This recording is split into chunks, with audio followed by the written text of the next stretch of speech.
What's up, guys? Welcome back to Off the Dribble, featuring myself, Ash, and my co-host Chetan. We're back. The conference finals have officially been set. We're doing this today. Be Monday. Today is the first game of Thunder Spurs. Tomorrow is the first game of Knicks Cavs. 8:30 EST, 8 o'clock EST, respectively. Hmm. We'll start first though with yesterday's game. Um, a game seven. We got a second round game seven, and it disappointed. Uh, the Cavs pretty much were up the entire game. The Pistons had no fight. Chayton, what are your immediate reactions to that game? And then we can discuss Knicks Cavs right after. Yeah. Jared Allen and Sam Merrill kind of helped them into a win. They kind of did what they needed to do. Harden didn't really have the game he needed to have, but it didn't really matter. They won by 30. Yeah. It was just a disappointing way for the Pistons season to end. Cade wasn't able to get going. Asar was committing a bunch of fouls. He was getting really frustrated throughout the game. I think it was inevitable for it to happen. Like you need when it comes down to it, you need somebody to score the ball outside of Cade, and when he gets double teamed, it's really hard for somebody else to initiate offense. So I didn't expect them to get blown out by 30 because they were able to keep most of the other games in the series relatively close to each other. But the Cavs did what they needed to do. D-Mitch did what he needed to do going to his first Eastern Conference Finals. So that's good for him. Mhm. But yeah, I think the Pistons they're in a good spot still. They still have some good pieces. They just need to go out and get that number two. Cade's like 23, 22 years old, so he's still really young. So they've being the one seed and losing by 30 in a game seven in the second round is definitely underperforming per se, but they just got to go out and make a move. But I think Cavs Knicks will be I don't know if it'll be a good series. It'll be an okay series in my eyes, but we'll see what happens with that. Yeah, we'll talk about that in a sec. But just to think about this game, I mean, exactly what you said. The Pistons, especially with Jalen Duren playing as bad as he's played throughout the playoffs. I mean, you can say he's had two good games. Those two games were both still below his season averages. Um, he actually had a 15-15 game in Game Seven against Orlando. That was all right. And then I think Game Six he had like 15-9. I mean, this guy was averaging 19-10. He's an all-star. He's going to be an all-NBA, probably third team, maybe second team player. Mm-hmm. Um, if you're getting held to 9-6, bro, Yeah, it's not that's going to cut embarrassing. it. That's embarrassing. And Tobias Harris has made two shots in combined in Game Six and Game Seven. That's not going to win you any games. Mm-hmm. So we can talk about how poorly Cade played last game. I mean, 13 points on five made shots. I mean, that's just really bad. But he had no help. He was gassed. You could just tell that he was really, really bad. Some things that I'd like Cade to improve on is just his overall decision making. I mean, you can't average 7 turnovers a game in a series. Like Yeah, that is crazy. Um, and like I think how much Jalen Duren do you think is Jalen Duren? How much of it do you think is Cade's turnovers? it's Cade's turnovers, but also Duran's style of play. It's it's hard to get himself a bucket in the playoffs. Yeah. It's mainly off of crashing boards, lobs, being in the dunker spot, open lanes to the rim, when he's running off a pick. So in the playoffs, teams play more aggressive defensively. Even for us too, Rudy during the regular season, he'll give you 11 points because he's in the dunker spot. You can throw him lobs. Teams aren't gonna press up on the pick and roll as much. And then same thing with Duran. When it comes down to it, he needs to find other ways to get his shots going, and it's hard, especially when you're playing against Jared Allen and Evan Mobley, who are Yeah. 7 feet tall, and that limits your offensive rebounding production already right there. Yeah. And going on to Cleveland side, this is a great game from Donovan Mitchell as well. Like 26, 8-6. He was attacking the basket. He knew Mm-hmm. there's no resistance down there. And Kenny Atkinson said it himself. I mean, we can talk about Asar Thompson's limitations offensively all day. He's Yeah. essentially Ben Simmons at this point. He just won't shoot the ball. But I made a statement to my friends in the group chat that thought I was crazy. But I think he could be the best perimeter defender I've ever seen in my life. Yeah. He his defensive instincts are insane. And Kenny Atkinson's when Asar is on you, you pass the ball. And Mm-hmm. you can see throughout Game 7, they're running a bunch of actions to get Asar off of Mitchell, and then that's the time to get Mitchell the ball. If not, Mitchell's passing the ball to Merrill, passing the ball to Mobley, passing the ball to Allen, and they're going to work from there.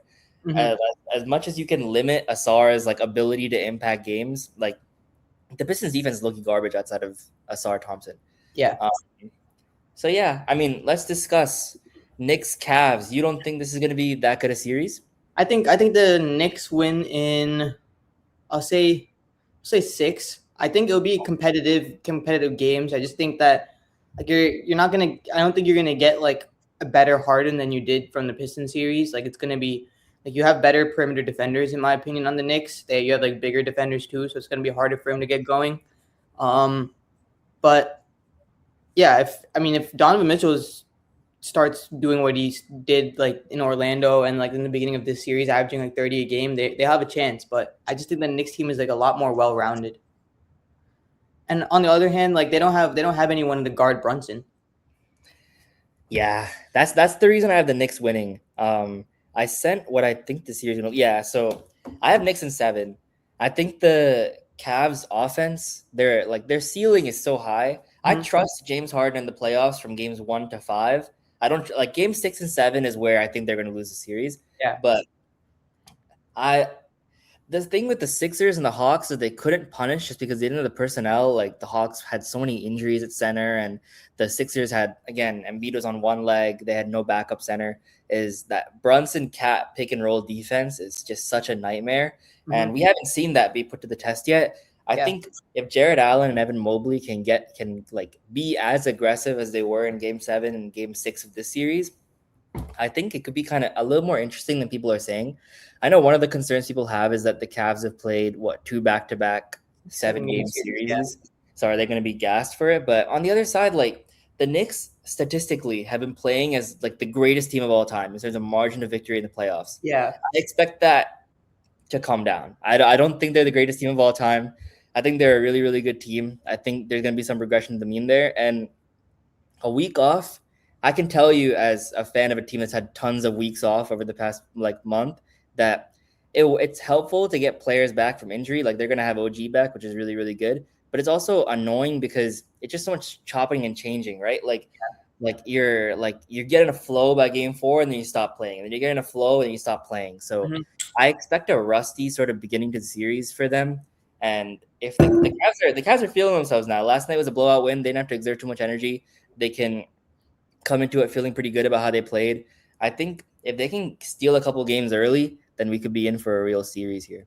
Yeah, also like in the regular season, teams play every other day. Teams play back-to-backs. Like I get you playing a 7-game series and you need like to be at your best to go to the finals. But at the same time, like these players are used to playing like every other day. Like it's not like they're not used to it. So I understand like they get more tired and everything, but I think like I don't think 7-game series back to back like affects them as much as like we really think, well, as people really say, because I think they're professional athletes. They know how to do it. So I don't think that's a huge thing. So I think it'll be a good series.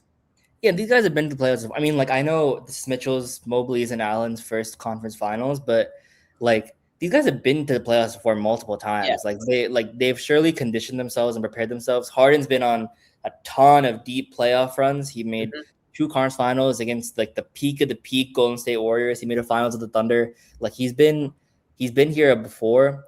Do I expect the James Harden of old? No. But do I expect James Harden of yesterday? No. I think we're gonna get somewhere in the middle. And I mean, I still have the Knicks winning the series because, like you said, there's no one to guard Brunson, and I think their new revamped offense with Cat at the helm, sort of making decisions. Ever since they did that, Cat's averaging 8.5 assists a game. If they can keep that going, it's going to be hard for the Cavs to guard. And the Knicks are a deeper team than they've been in the past too. With Tibbs, they'd go like 6 to 7 deep, maybe, but now they go 8 to 9 deep on their bench. And the Cavs really, it's just Sam Merrill, and I'm trying to think who their bench is. Sam Merrill and Schroeder and Max Strus. Yeah. So like none of those guys really. Like Sam Merrill played really well yesterday, but do I think Sam Merrill's that's probably gonna be Sam Merrill's career high in the playoffs for a long time. Yeah, agreed. So yeah, I think we're in agreement. There's a lot of sentiment online that's like Knicks in 5, maybe Knicks in 4. I think that's a little disrespectful. Like the Cavs are here for a reason. I don't think they're like this insane team, but I think the Knicks are they're closer in level than people are giving them credit for. Yep, I agree with that. Moving on to the other side of the conference, we have recently crowned back-to-back MVP Shai Gilgeous-Alexander against recently crowned unanimous Defensive Player of the Year Victor Wembanyama. This is, with respect to the Timberwolves and the Nuggets, this is what we've been expecting the entire season. Ever since maybe November, these two teams have been the two best teams in the league. The Spurs have taken 4 out of 5. I prefer to think of it as 3 out of 4.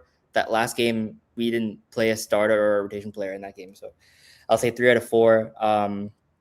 But the Spurs have proven to be a tough matchup for, everyone in the league, but especially the Thunder. They have the best record against the Thunder out of any team in the league.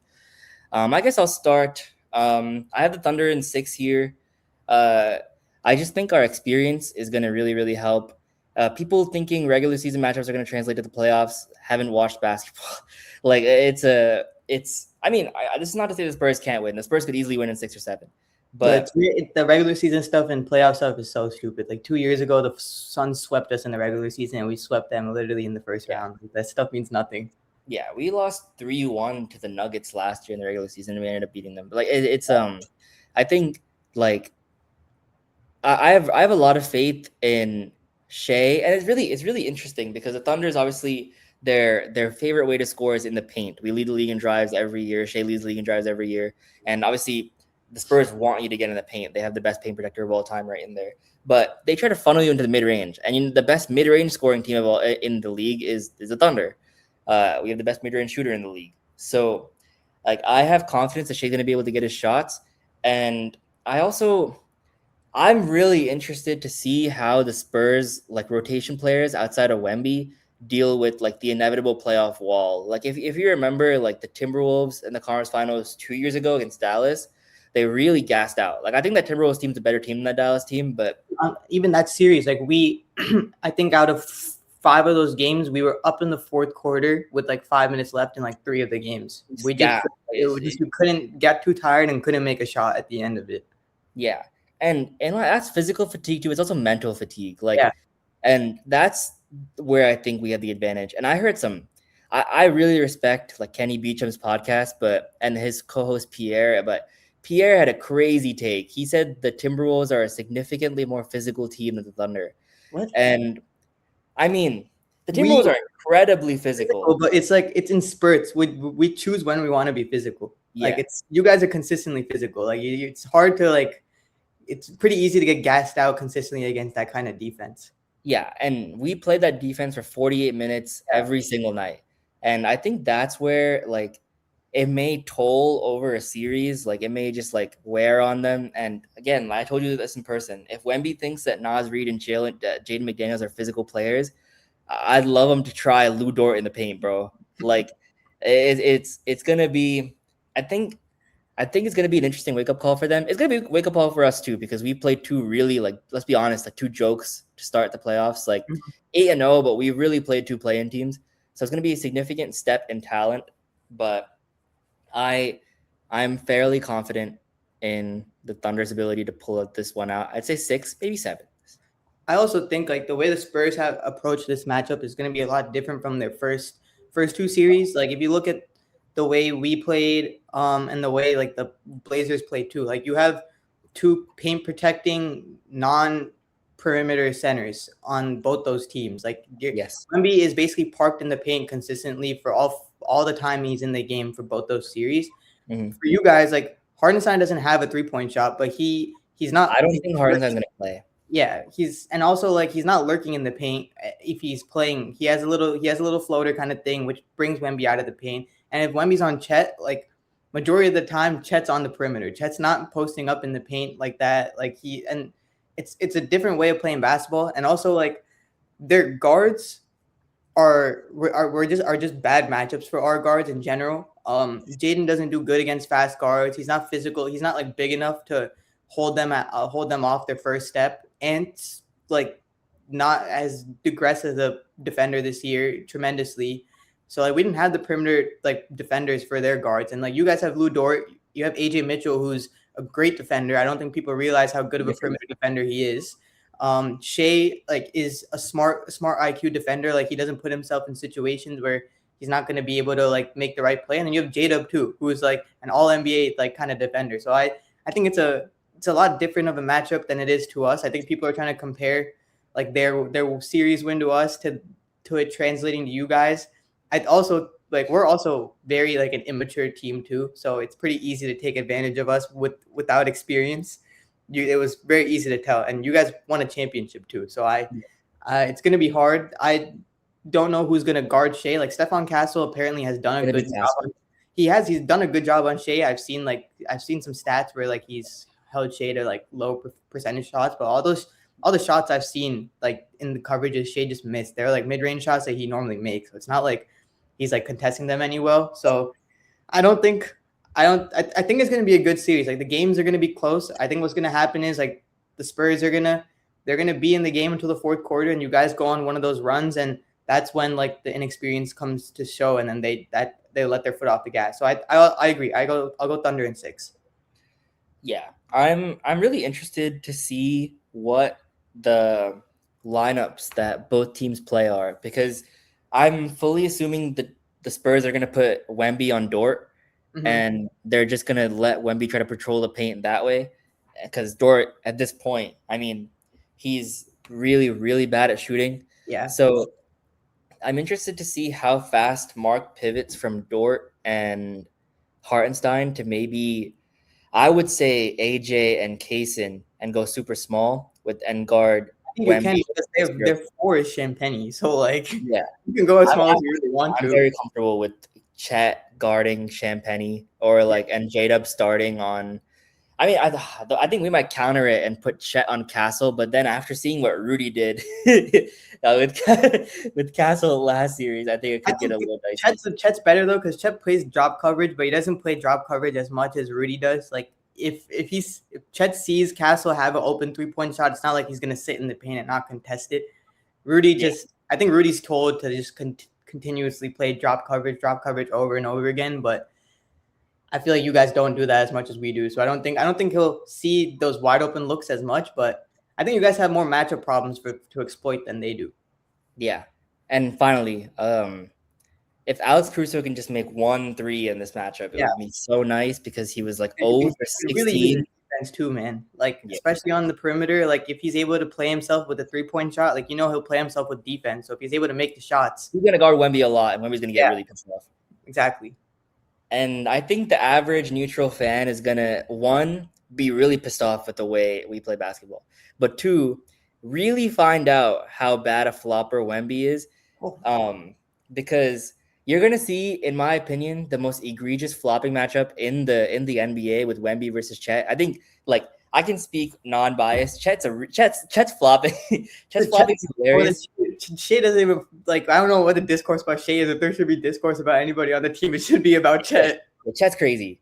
But Wemby did a 2-foot jump when Randall touched him in the back on a rebound. Yeah. I anticipate a lot of those.